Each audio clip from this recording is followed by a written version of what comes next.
Peut-on continuer à vivre avec un pervers narcissique? Peut-il redevenir comme avant ou alors peuvent-ils changer et s'améliorer dans le futur?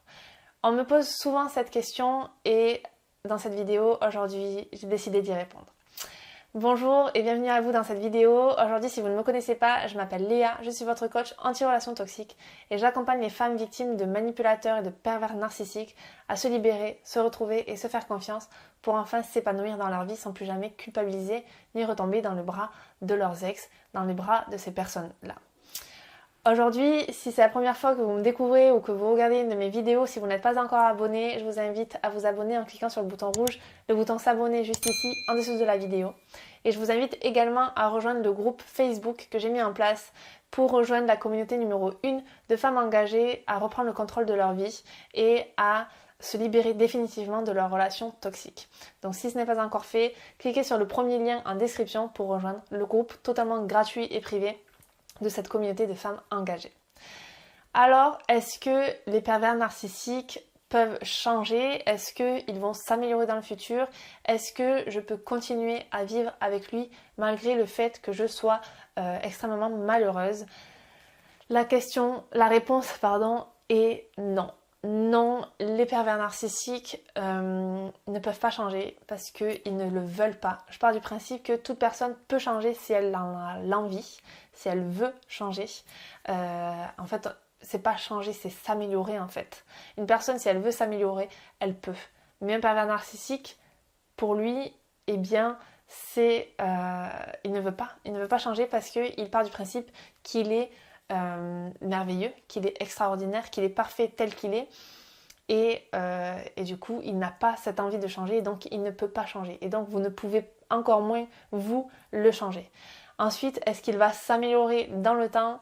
Eh bien la réponse une fois de plus est non. Un pervers narcissique au contraire va s'empirer, plus les années vont passer et plus le pervers narcissique va s'empirer. D'ailleurs je vais bientôt faire une vidéo sur ça, restez bien connectés si c'est quelque chose qui vous intéresse.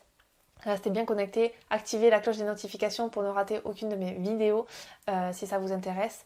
Et voilà, non, le pervers narcissique ne peut pas changer, non, il ne va pas s'améliorer et non, vous ne pouvez pas continuer à vivre avec lui. Il est impératif aujourd'hui que vous quittiez ce partenaire, que vous partiez loin de lui parce qu'aujourd'hui vous ne vivez pas, vous survivez. Donc il est impératif de partir et d'arrêter de penser que vous pouvez continuer à vivre avec lui parce que petit à petit en fait ça va vous détruire. Donc quelles sont les 6 erreurs à ne plus faire pour croire que vous pouvez rester avec lui?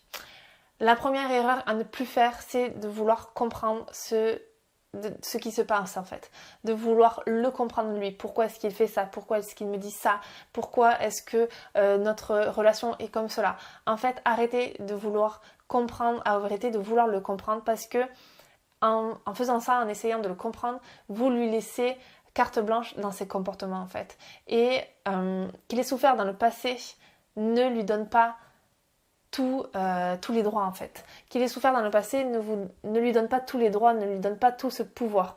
Bien sûr, tout le monde a souffert dans son passé, tout le monde a eu une enfance douloureuse ou a vécu quelque chose de compliqué, mais pourtant on n'est pas tous devenus pervers narcissiques. Donc aujourd'hui, arrêtez d'essayer de le comprendre, arrêtez d'essayer de lui trouver des excuses et de vous dire oui mais c'est parce qu'il a vécu ceci dans son passé que du coup il est comme ça aujourd'hui. D'accord, ok. Mais ça ne lui donne pas tous les droits. Ce n'est pas pour cela qu'il doit vous humilier, vous critiquer, vous rabaisser constamment, vous rentrer dans des rages narcissiques pour rien. Ce n'est pas possible et il faut que vous compreniez ça. Donc arrêtez de vouloir lui trouver des excuses. Ensuite, la deuxième erreur, ça va être de vous laisser attendrir. Il ne faut plus que vous vous laissiez attendrir par ce qu'il vous dit en fait. Attention en fait au serment d'amour alors que les injures, que les insultes vont suivre en fait, vont pleuvoir. C'est vrai que les pervers narcissiques ont cette capacité à bien parler, à manier les mots et à s'excuser, à dire oui mais tu sais, c'est parce que ceci, oui mais toi tu comprends en plus que j'ai vécu, nanani nanana. Et en fait, arrêtez de vous laisser attendrir par ces mots et jugez les faits et les actes plutôt que ces paroles en fait. Le pervers narcissique, c'est quelqu'un qui va tout le temps beaucoup parler, vous dire oui mais je vais changer, oui mais je vais aller me faire suivre, oui mais je vais aller voir quelqu'un, je vais aller voir un psy, alors qu'en fait par la suite ils ne le font pas. Ou alors ils vont vous dire oui mais c'est bon, je vais arrêter de faire ceci, je vais arrêter de faire cela, alors qu'en fait par la suite, eh bien non, pas du tout, ils n'arrêtent pas. Donc arrêtez de vous laisser attendrir.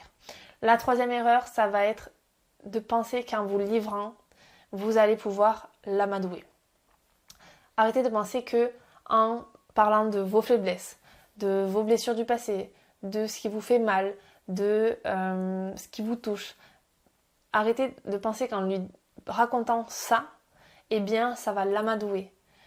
Parfois, on a envie de raconter ce qu'on a sur le cœur en se disant oui mais bon, il va comprendre du coup ce que je ressens, il va se mettre à ma place et donc ça va s'arranger. Il va s'excuser, il va se remettre en question, il va prendre du recul sur la situation, il va prendre sa responsabilité et il va s'excuser, il va comprendre ce que je vis. En fait, le pervers narcissique ne peut pas. Il ne peut pas comprendre ça. Si vous rentrez du travail, que vous êtes fatigué, vous avez passé la pire journée de votre vie et vous avez envie de le dire à votre partenaire pour l'amadouer et lui dire écoute, là j'ai passé une journée mais horrible, j'ai juste une envie, c'est d'aller me coucher, j'ai pas envie de préparer le repas, j'ai pas envie qu'on se dispute, je veux juste aller me coucher, eh bien, en aucun cas, ça ne va l'amadouer. Au contraire, il va voir là une occasion de rentrer dans le tas et de vous détruire encore plus. Il va se dire, ok, jackpot, elle va de base déjà mal, j'ai juste à rajouter ma petite touche supplémentaire. Donc, arrêtez de vous livrer pour l'amadouer. Il profitera de vos faiblesses et en fait, il va les brandir à la moindre occasion. La quatrième erreur à ne plus faire, c'est de croire que vous pouvez le changer. Comme je vous disais, toute personne qui a la volonté peut changer, mais les pervers narcissiques, eux, ne veulent pas changer et donc ils ne peuvent pas changer. Cette envie, elle est improbable chez eux. Ils se trouvent parfaits comme ils sont. C'est pour ça qu'on appelle ça un pervers narcissique, c'est parce qu'il y a ce côté narcissique où l'ego est surdimensionné, où le pervers se voit comme quelqu'un d'extraordinaire et donc il n'a pas l'envie de changer. Donc vous ne pouvez pas changer. La cinquième erreur, ça va être de chercher une logique à ce qu'il se passe. Chercher une logique à votre relation. Et en faisant ça, vous cherchez à trouver des excuses, à lui trouver des excuses.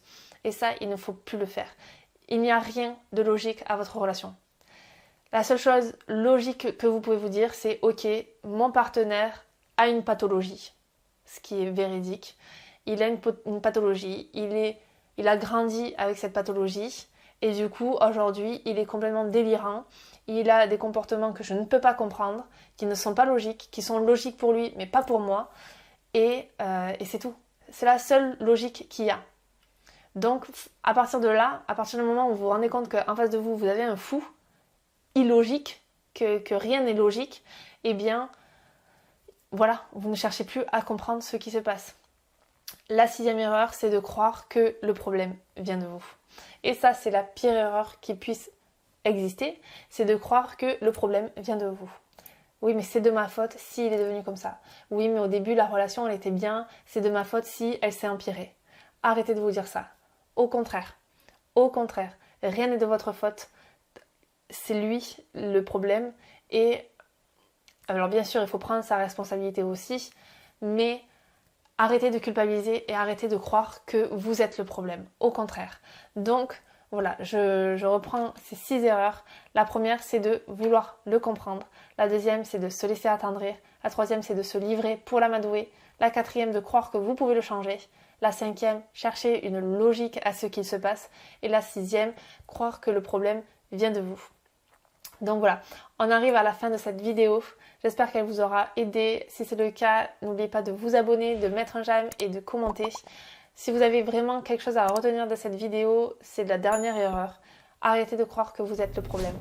Arrêtez de culpabiliser, de vous remettre constamment en question et comprenez bien que le problème vient de lui. Donc voilà, c'était Léa et je vous dis à très vite dans la prochaine vidéo.